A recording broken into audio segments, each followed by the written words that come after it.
जाको राखे साईया मार सके ना कोई। श्री साई सच्चरित्र अध्याय 7। अद्भुत अवतार। श्री साई बाबा की प्रकृति, उनकी योगिक क्रियाएं, उनकी सर्वव्यापकता, कुष्ठ रोगी की सेवा, खापर्डे के पुत्र प्लेग, पंढरपुर गमन। अद्भुत अवतार। श्री साई बाबा के समस्त योगिक क्रियाओं में पारंगत थे। 6 प्रकार की क्रियाएं के तो वे पूर्ण ज्ञाता थे। 6 क्रियाएं जिनमें दौती, खंड योग और समाधि आदि भी सम्मिलित है। यदि कहा जाए कि वे हिंदू थे तो आकृति से वे यवन से प्रतीत होते थे। कोई भी यह निश्चय पूर्वक नहीं कह सकता था कि वे हिंदू थे या यवन।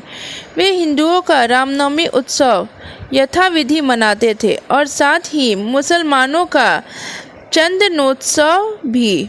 वे उत्सव में ढंगलों को प्रोत्साहन तथा विजेताओं को पर्याप्त पुरस्कार देते थे। गोकुल अष्टमी को वे गोपाल काला उत्सव भी बड़ी धूमधाम से मनाते थे। ईद के दिन वे मुसलमानों को मस्जिद में नमाज पढ़ने के लिए आमंत्रित किया करते थे। एक समय मुहर्रम के अवसर पर मुसलमानों ने मस्जिद में ताजिए बनाने तथा कुछ दिन वहां रखकर फिर जुलूस बनाकर गांव से निकालने का कार्यक्रम रचा। श्री साईं बाबा ने केवल 4 दिन ताजियों को वहां रखने दिया और बिना किसी राग देश के 5वें दिन वहां से हटवा दिया। यदि कहे कि वे यवन थे तो उनके कान सीधे हुए थे, और यदि कहे कि वे हिंदू थे तो वे सुन्नता कराने के पक्ष में थे। नाना साहेब चंदोरकर, जिन्होंने उनको बहुत समीप से देखा था, उन्होंने बतलाया कि उनकी सुन्नत नहीं हुई थी। साई लीला पत्रिका श्री बी वही देव द्वारा लिखित शीर्षक बाबा यवन की हिंदू पृष्ठ 562 देखें। यदि कोई उन्हें हिंदू घोषित करे तो वे सदा मस्जिद में निवास करते थे, और यदि यवन कहे तो वे सदा वहां धूनी प्रज्वलित रखते थे तथा अन्य कर्म जो कि इस्लाम धर्म के विरुद्ध है, जैसे कि चक्की पीसना, शंख तथा घंटानाद, होम आदि कार्य करना, अन्नदान और आदि द्वारा पूजन आदि सदैव वहां चलते रहते थे। यदि कोई कहे कि वे यवन थे तो कुलीन ब्राह्मण और अग्निहोत्री भी अपने नियमों का उल्लंघन कर सदा उनको साष्टांग नमस्कार किया करते थे। जो उल्लेख स्वदेश का पता लगाने गए, उन्हें अपना प्रश्न ही विस्मृत हो गया और वे उनके दर्शन मात्र से मोहित हो गए। अस्तु इसका निर्णय कोई न कर सका कि यथार्थ में साईं बाबा हिंदू थे या यवन। इसमें आश्चर्य की क्या है जो अहम व इंद्र यजन्य सुखों को तिलांजलि देकर ईश्वर की शरण में आ जाता है तथा जब उसे ईश्वर के साथ अभिन्नता प्राप्त हो जाती है तब उसकी कोई जाति पाति नहीं रह जाती। इसकी कोठी में श्री साईं बाबा थे। दे जातियों और प्राणियों की किंचित मात्र भी भेदभाव नहीं रखते थे। फकीरों के साथ वे असीम और मछली का सेवन भी कर लेते थे। कुत्ते भी उनके भोजन पात्र में मुंह डालकर स्वतंत्रता पूर्वक खाते थे, परंतु उन्होंने कभी कोई भी आपत्तित्व नहीं की। ऐसा अपूर्व और अद्भुत श्री साईं बाबा का अवतार था। गत जन्मों के शुभ संस्कारों के परिणाम स्वरूप मुझे भी उनके श्री चरणों के समीर बैठने और उनका सत्संग लाभ उठाने का सौभाग्य प्राप्त हुआ। मुझे जिस आनंद व सुख का अनुभव हुआ उसका वर्णन मैं किस प्रकार कर सकती हूँ। यथार्थ में बाबा अखंड सच्चिदानंद थे। उनकी महानता और अद्वितीयता का बखान कौन कर सकता है। जिसने उनके श्री चरण कमलों की शरण ली उसे साक्षात्कार की प्राप्ति हुई। अनेक सन्यासी, साधक और अन्य मुमुक्षु जन भी श्री साईं बाबा के पास आया करते थे। बाबा भी सदैव उनके साथ चलते फिरते, उठते बैठते, उनसे वार्तालाप, उनका चिंतरंजन किया करते थे। अल्लाह मालिक सदैव उनके होठों पर रहता था। वे कभी भी विवाद और मतभेद में नहीं पड़ते थे तथा सदा शांत और स्थिर रहते थे, परंतु कभी कभी वे क्रोधित हो जाया करते थे। वे सदैव ही वेदांत की शिक्षा दिया करते थे। अमीर और गरीब दोनों उनके लिए एक समान थे। वे लोग के गुहा व्यापार को पूर्णतया जानते थे और जब वे गुहा रहस्य स्पष्ट करते तो सब विस्मित हो जाते थे। स्वयं ज्ञानावतार होकर भी वे सदैव अज्ञानता का प्रदर्शन किया करते थे। उन्हें आदर सत्कार से सदैव अरुचि थी। इस प्रकार का श्री साईं बाबा का वैशिष्ट्य था। थे तो वे शरीरधारी, परंतु कर्मों से उनकी ईश्वरीयता स्पष्ट झलकती थी। शिरडी के सकल नर नारी उन्हें परम ब्रह्मा ही मानते थे। श्री साईं बाबा के एक अतरंग भक्त महाल सापाती, जो कि बाबा के साथ मस्जिद तथा चावड़ी में शयन करते थे, उन्हें बाबा ने बतलाया था कि मेरा जन्म पार्थडी के एक ब्राह्मण परिवार में हुआ था। मेरे माता पिता ने मुझे बाल अवस्था में ही एक फकीर को सौंप दिया था। जब यह चर्चा चल रही थी तभी पाथर्डी से कुछ लोग वहां आए तथा बाबा ने उनसे कुछ लोगों के संबंध में पूछताछ भी की। श्रीमती काशीभाई कांटेकर ने साईं लीला पत्रिका भाग 2 सन 1934 के पृष्ठ 69 पर अनुभव नंबर 5 में प्रकाशित किया है कि बाबा के चमत्कारों को सुनकर हम लोग अपनी ब्रह्मवादी समझता की पद्धति के अनुसार विवेचन कर रहे थे। विवाद का विषय था कि श्री साईं बाबा ब्रह्मवादी हैं या वाम मार्गी। कालांतर में जब मैं शिरडी को गई तो मुझे इस संबंध में उनके विचार आ रहे थे।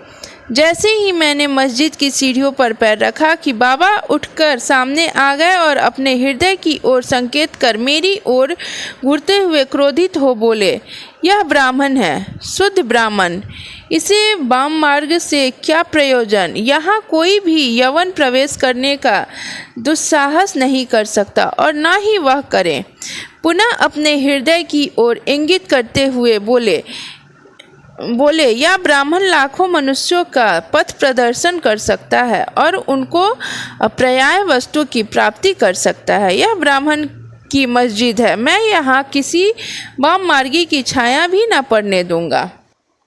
बाबा की प्रकृति। मैं मूर्ख जो हूँ श्री साईं बाबा की अद्भुत लीलाओं का वर्णन नहीं कर सकता। शिरडी के प्रायः समस्त मंदिरों का उन्होंने जीर्णोद्धार किया। श्री तात्या पाटिल के द्वारा शनि, गणपति, शंकर, पार्वती, ग्राम्य देवता और हनुमान जी आदि के मंदिर ठीक करवाए।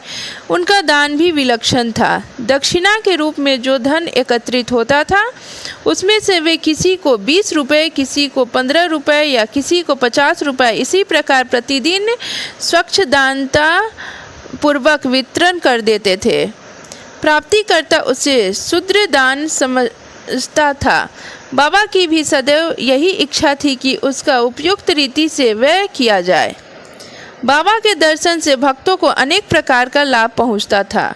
उनके निष्कपट और स्वस्थ बन गए। दुष्टात्मा पुण्यात्मा में परिणत हो गए। अनेकों कुष्ठ रोग से मुक्त हो गए और अनेकों को मनोवांछित फल की प्राप्ति हो गई। बिना कोई रस या औषधि सेवन किए बहुत से अंधों को पुनः दृष्टि प्राप्त हो गई। पंगुओं की पंगुता नष्ट हो गई। कोई भी उनकी महानता का अंत ना पा सका। उनकी कीर्ति दूर दूर तक फैलती गई और भिन्न भिन्न स्थानों में यात्रियों के झुंड शिरडी आने लगे। बाबा सदा धूनी के पास ही आसन जमाए रहते और वहीं विश्राम किया करते थे। वे कभी स्नान करते और कभी स्नान किए बिना ही समाधि में लीन रहते थे। वे सिर पर एक छोटी सी साफी, कमर में एक धोती और तन ढकने के लिए एक अंगरखा धारण करते थे। प्रारंभ से ही उनकी वेशभूषा इसी प्रकार थी। अपने जीवन काल में पूर्ववार्ध में गांव में चिकित्सा कार्य भी किया करते थे।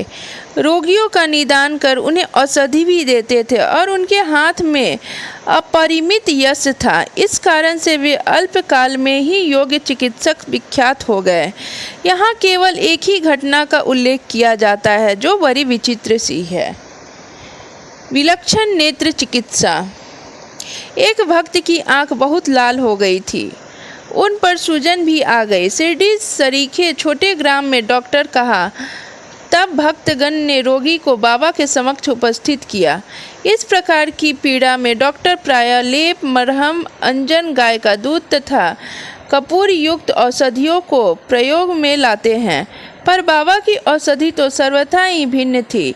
उन्होंने विलावा पीसकर उसकी 2 गोलियां बनाई और रोगी के नेत्रों में एक एक गोली चिपकाकर कर्ररे की पट्टी में आंखें बांध दी। दूसरे दिन पट्टी हटाकर नेत्रों के ऊपर जल के छींटे छोड़े गए। सूजन कम हो गई और नेत्र प्रायः निरोग हो गए। नेत्र शरीर का एक अति सुकोमल अंग है, परंतु बाबा की औषधि से कोई हानि नहीं पहुंची, वरन नेत्रों की व्याधि दूर हो गई। इस प्रकार अनेक रोगी निरोग हो गए। यह घटना तो केवल उदाहरण स्वरूप ही यहाँ लिखी गई है। बाबा की यौगिक क्रियाएं। बाबा को समस्त यौगिक प्रयोग का क्रियाएं ज्ञात थी। उनमें से केवल 2 का ही उल्लेख यहाँ किया जाता है। धौती क्रिया। प्रति तीसरे दिन बाबा मस्जिद में पर्याप्त दूरी पर एक वट वृक्ष के नीचे किया करते थे। एक अवसर पर लोगों ने देखा कि उन्होंने अपनी आंतों को उदर के बाहर निकालकर उन्हें चारों ओर से स्वच्छ किया और समीप के वृक्ष पर सूखने के लिए रख दिया। शिरडी के इस घटना की पुष्टि करने वाले लोग अभी भी जीवित हैं। उन्होंने इस सत्य की परीक्षा भी की थी। साधारण धौती क्रिया एक 3 चौड़े व 22 फुट लंबे गीले कपड़े में टुकड़े से की जाती है। इस कपड़े को मुंह के द्वारा उदर में उतार लिया जाता है तथा इसे लगभग आधा घंटे तक रखे रहते हैं ताकि उसका पूरा प्रभाव हो जावे। तत्पश्चात उसे बाहर निकाल लेते हैं। बाबा की तो यह धौती क्रिया सर्वथा विचित्र और असाधारण ही थी। खंड योग। एक समय बाबा ने अपने शरीर के अवयव पृथक कर मस्जिद के भिन्न भिन्न स्थानों में बिखेर दिए। अकस्मात उसी दिन एक महाशय मस्जिद के ओर पधारे और अंगों को इस प्रकार यहाँ वहाँ बिखरा देखकर बहुत ही भयभीत हुए और पहले उनकी इच्छा हुई कि लौटकर ग्राम अधिकारी के पास यह सूचना भिजवा देनी चाहिए कि किसी ने बाबा का खून कर उनके टुकड़े टुकड़े कर दिए हैं, परंतु सूचना देने वाला ही पहले पकड़ा जाता है। यह सोचकर वे मौन रहे। दूसरे दिन जब वे मस्जिद में गए तो बाबा को पूर्ववत हष्ट पुष्ट और स्वस्थ देखकर उन्हें बड़ा विस्मय हुआ। उन्हें ऐसा लगा कि पिछले दिन जो दृश्य देखा था वह कहीं स्वप्न तो नहीं था। बाबा बाल्यकाल में ही योगिक क्रियाएं किया करते थे और उन्हें जो अवस्था प्राप्त हो चुकी थी उसका सत्य ज्ञान किसी को भी नहीं थी। चिकित्सा के नाम से उन्होंने कभी किसी को 1 पैसा भी देने से मना कर दिया और किसी का 1 पैसा भी स्वीकार नहीं किया। अपने उत्तम लोकप्रिय गुणों के कारण उनकी कीर्ति दूर दूर तक फैल गई। उन्होंने अनेक निर्धनों और रोगियों को स्वास्थ्य प्रदान किया। इस प्रसिद्ध डॉक्टरों के डॉक्टर मसीहों के मसीहा ने कभी अपने स्वार्थ की चिंता न कर अनेक विधनों का सपना किया पूरा तथा स्वयं असहनीय वेदना और कष्ट सहन कर सदैव दूसरों को भलाई की ओर और उन्हें विपत्तियों में सहायता पहुंचाई। वे सदा परकल्याणार्थ चिंतित रहते थे। ऐसी एक घटना नीचे लिखी जाती है जो उनकी सर्वव्यापकता तथा महान दयालुता की द्योतक है। माधवराव देशपांडे के द्वारा बाबा का हाथ जल जाने का समाचार पाकर श्री नाना साहेब चंदोरकर बम्बई के सुप्रसिद्ध डॉक्टर श्री परमानंद के साथ दवाइयाँ, लेप, लिंट तथा पट्टियाँ आदि साथ लेकर शीघ्र से शिरडी को आए। उन्होंने बाबा से डॉक्टर परमानंद को हाथ की परीक्षा करने और जले हुए स्थान में दवा लगाने की अनुमति मांगी। यह प्रार्थना अस्वीकृत हो गई। हाथ जल जाने के पश्चात एक कुष्ठ पीड़ित भक्त भागोजी सिंधिया उनके हाथ पर सदैव पट्टी बांधते थे। उनका कार्य था प्रतिदिन जले हुए स्थान पर घी मलना और उसके ऊपर एक पत्ता रखकर पट्टियों से उसे पुनः पूर्ववत कस कर बांध देना। घाव शीघ्र भर जाया करते थे। इसके लिए नाना साहेब चंदोरकर ने पट्टी छोड़ने तथा डॉक्टर परमानंद से जांच व चिकित्सा कराने का बाबा से बारंबार अनुरोध किया। यहाँ तक कि डॉक्टर परमानंद ने भी उनके बार प्रार्थना की, परंतु बाबा ने यह कहते हुए टाल दिया कि केवल अल्लाह ही मेरा डॉक्टर है। उन्होंने हाथ की परीक्षा करवाना अस्वीकार कर दिया। डॉक्टर परमानंद की दवाइयाँ शिरडी के वायुमंडल में न खुल सकी और न उनका उपयोग ही हो सका। फिर भी डॉक्टर साहब की अनुमति मिल गई। कुछ दिनों के उपरांत जब घाव भर गया तब सब भक्त सुखी हो गए, परंतु यह किसी को भी ज्ञात ना हो सका कि कुछ पीड़ा अवशेष रही थी या नहीं। प्रतिदिन प्रातःकाल वही कर्मघृत से हाथ का मर्दन और पुनः कसकर पट्टी बांधना, श्री साईं बाबा की समाधि पर्यंत यह कार्य इसी प्रकार चलता रहा। श्री साईं बाबा सदृश पूर्ण सिद्ध को यथार्थ में इस चिकित्सा की भी कोई आवश्यकता नहीं थी, परंतु भक्तों में प्रेमवश उन्होंने भागोजी की यह सेवा निर्विघ्न स्वीकार की। जब बाबा लेंडी को जाते तो भागोजी छाता लेकर उनके साथ ही जाते थे। प्रतिदिन प्रातःकाल जब बाबा धुनी के पास आसन कर विराजते तब भागोजी वहाँ पहले से ही उपस्थित रहकर अपना कार्य प्रारंभ कर देते थे। भागोजी ने पिछले जन्मों में अनेक पाप कर्म किए थे, इस कारण वे कुष्ठ रोग से पीड़ित थे। उनकी उंगलियां गल चुकी थी और शरीर पीप आदि से भरा हुआ था, जिससे दुर्गंध भी आती थी। यद्यपि ब्रह्म दृष्टि से वे दुर्भागी प्रतीत होते थे, परंतु बाबा का प्रधान सेवक होने के नाते यथार्थ में वे ही अधिक भाग्यशाली तथा सुखी थे। उन्हें बाबा के सानिध्य का पूर्ण लाभ प्राप्त हुआ। बालक खापर्डे को प्लेग। अब मैं बाबा की एक दूसरी अद्भुत लीला का वर्णन करूंगी। श्रीमती खापर्डे अमरावती के श्री दादा साहेब खापर्डे की धर्मपत्नी अपने छोटे पुत्र के साथ कई दिनों से शिरडी में थी। पुत्र तीव्र ज्वर से पीड़ित था। पश्चात उसे प्लेग की गिल्टी गांठ भी निकल गई। श्रीमती खापर्डे भयभीत हो बहुत घबराने लगी और अमरावती लौट जाने का विचार करने लगी। संध्या समय जब बाबा वायुसेना के लिए वाड़े, अब जो समाधि मंदिर कहा जाता है, के पास से जा रहे थे, तब उन्होंने उनसे लौटने की अनुमति मांगी तथा कंपित स्वर में कहने लगी कि मेरा प्रिय पुत्र प्लेग से ग्रस्त हो गया है, अतः अब मैं घर लौटना चाहती हूँ।